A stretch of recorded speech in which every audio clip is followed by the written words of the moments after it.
Are you having a hard time figuring out what to get Dad for Father's Day? You should check out Row 1 Brand's Vintage Pictorum Gallery.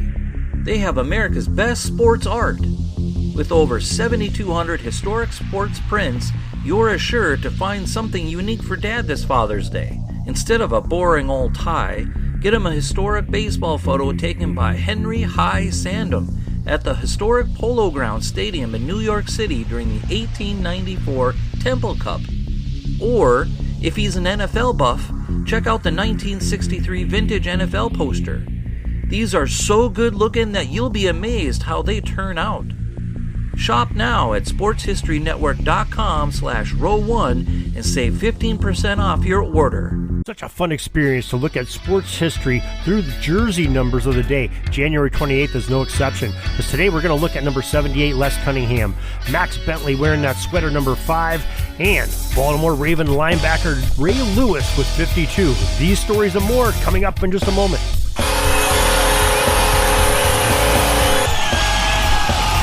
My name's Darren Hayes, and I know you've heard me on the Pigskin Dispatch talking about football history for years. Well, now I'm on a new mission, a quest to find sports history in other sports as well as football by learning through the jerseys and the apparel and the gear that the players wore and the franchises supplied their teams. It's an educational trip, and I'm taking you with me day by day, player by player, uniform by uniform. The Sports Jersey Dispatch.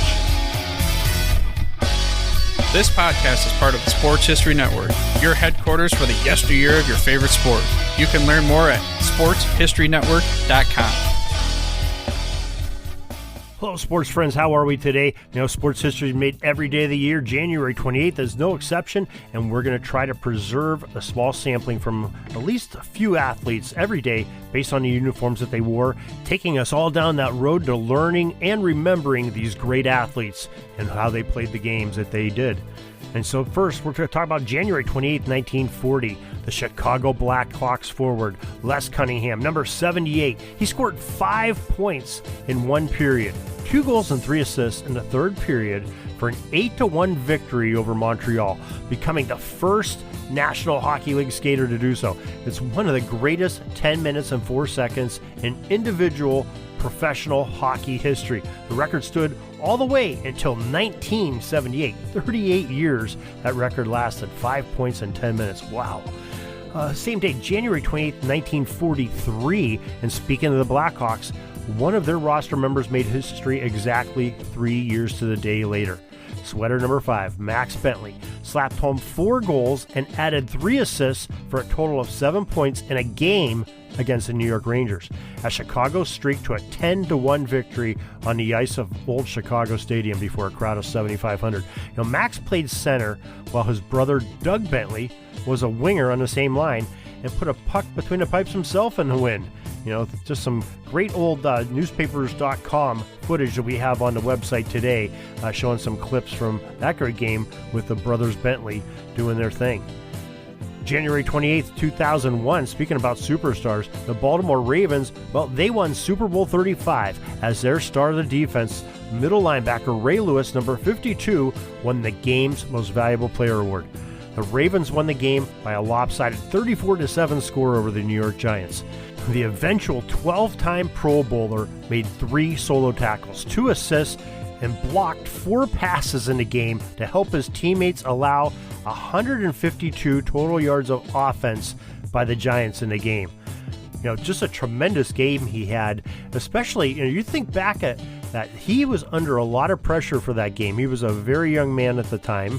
There was the rumors that the incident that happened a couple of nights before the Super Bowl, where there were some tragic occurrences there that his friends were connected to, and so thus they connected Ray Lewis to. We may never know the real story there, but think about what had to be going through that young man's mind, and everything going on in the world around him, and his friends in trouble, him in trouble.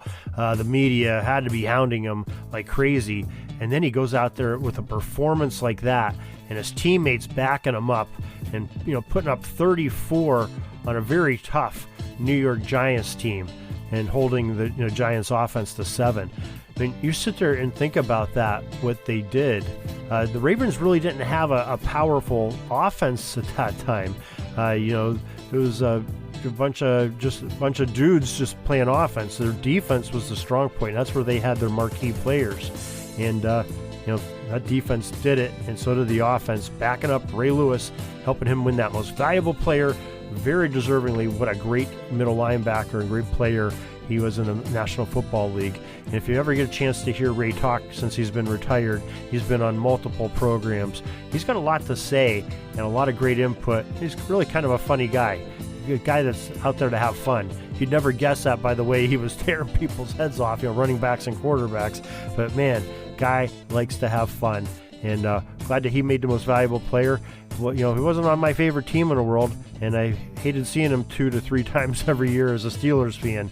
But you got to respect the man, because he is definitely a monster in the middle of that defense, the Baltimore Ravens. Right now, in our special shout out to favorite jerseys and uniforms, we're going to go a little bit different direction here. I'm going to give you one of my own favorites here, and we'll do that right when we come back.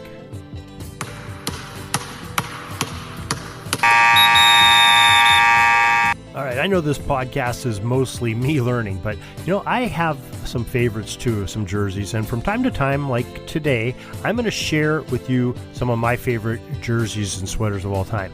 And tonight, I'm going to talk about my favorite hockey jersey of all time, and I think it's the 1970s Pittsburgh Penguins jersey.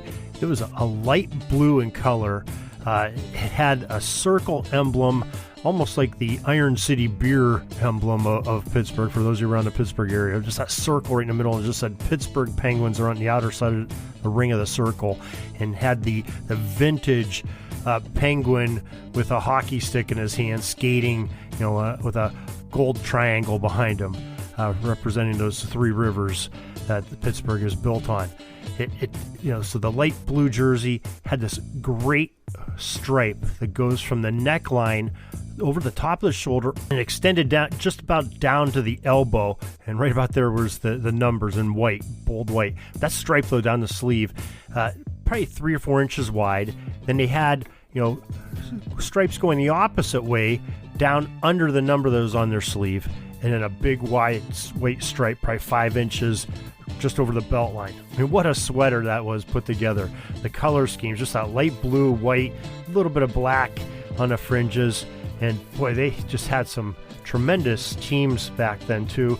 They weren't the teams of that we're used to in the 90s and recently when the Penguins were winning championships. But they just had some players that were so endearing to those of us that watched them. Like Brian Hextall was in the 1970s, who played forward, and just a great season, scoring machine that he was.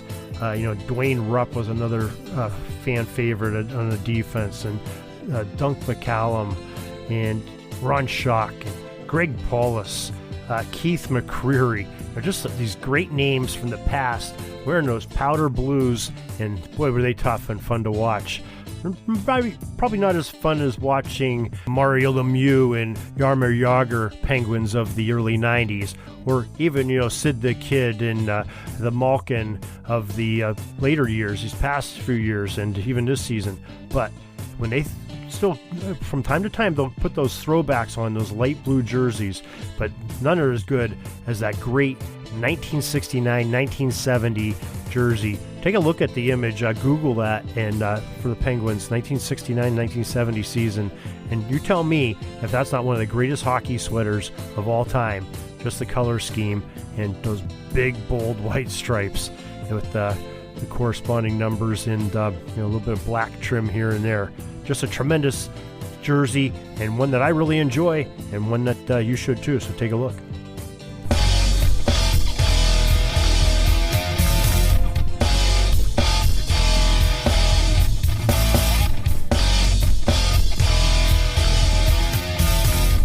I just want to thank you for joining us here once again, learning about the sports history, helping me on this quest.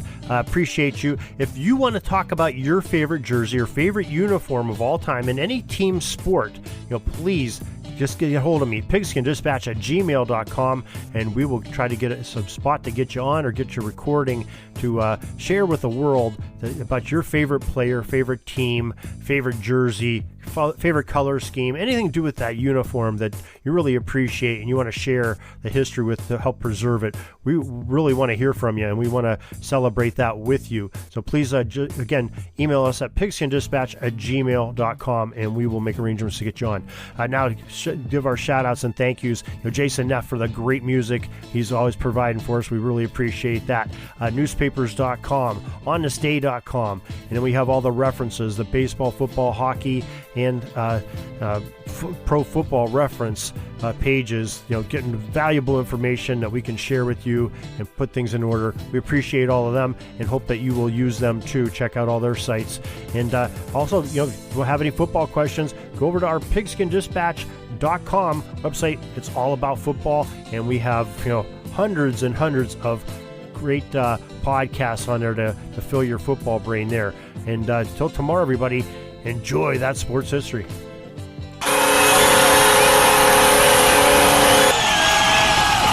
This penalty kill is almost over. I got to get back out on the ice. But thanks again for joining us for another great edition of Sports Jersey Dispatch Podcast. We'll see you tomorrow.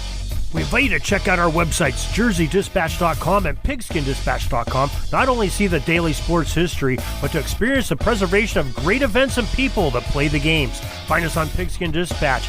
It's also on social media outlets of Facebook, Twitter, Instagram, and don't forget the Pigskin Dispatch YouTube channel to get all your daily sports history.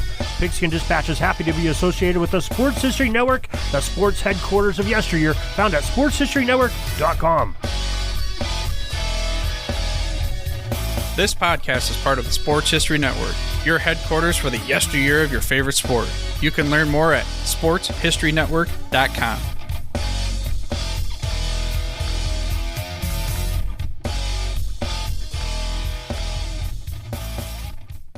At the Sports History Network, we're all about sports yesteryear, and so we're so pleased to introduce you to Row One, an online memorabilia gallery and shop that brings your sports history to life anywhere. The Row One gallery includes over 5,200 gorgeously reproduced prints of team posters, game program covers, game tickets, advertisements, and more in baseball, pro and college football, pro and college basketball, and more. And any gallery item may be printed in a variety of sizes on wood, metal, canvas, acrylic, or poster paper.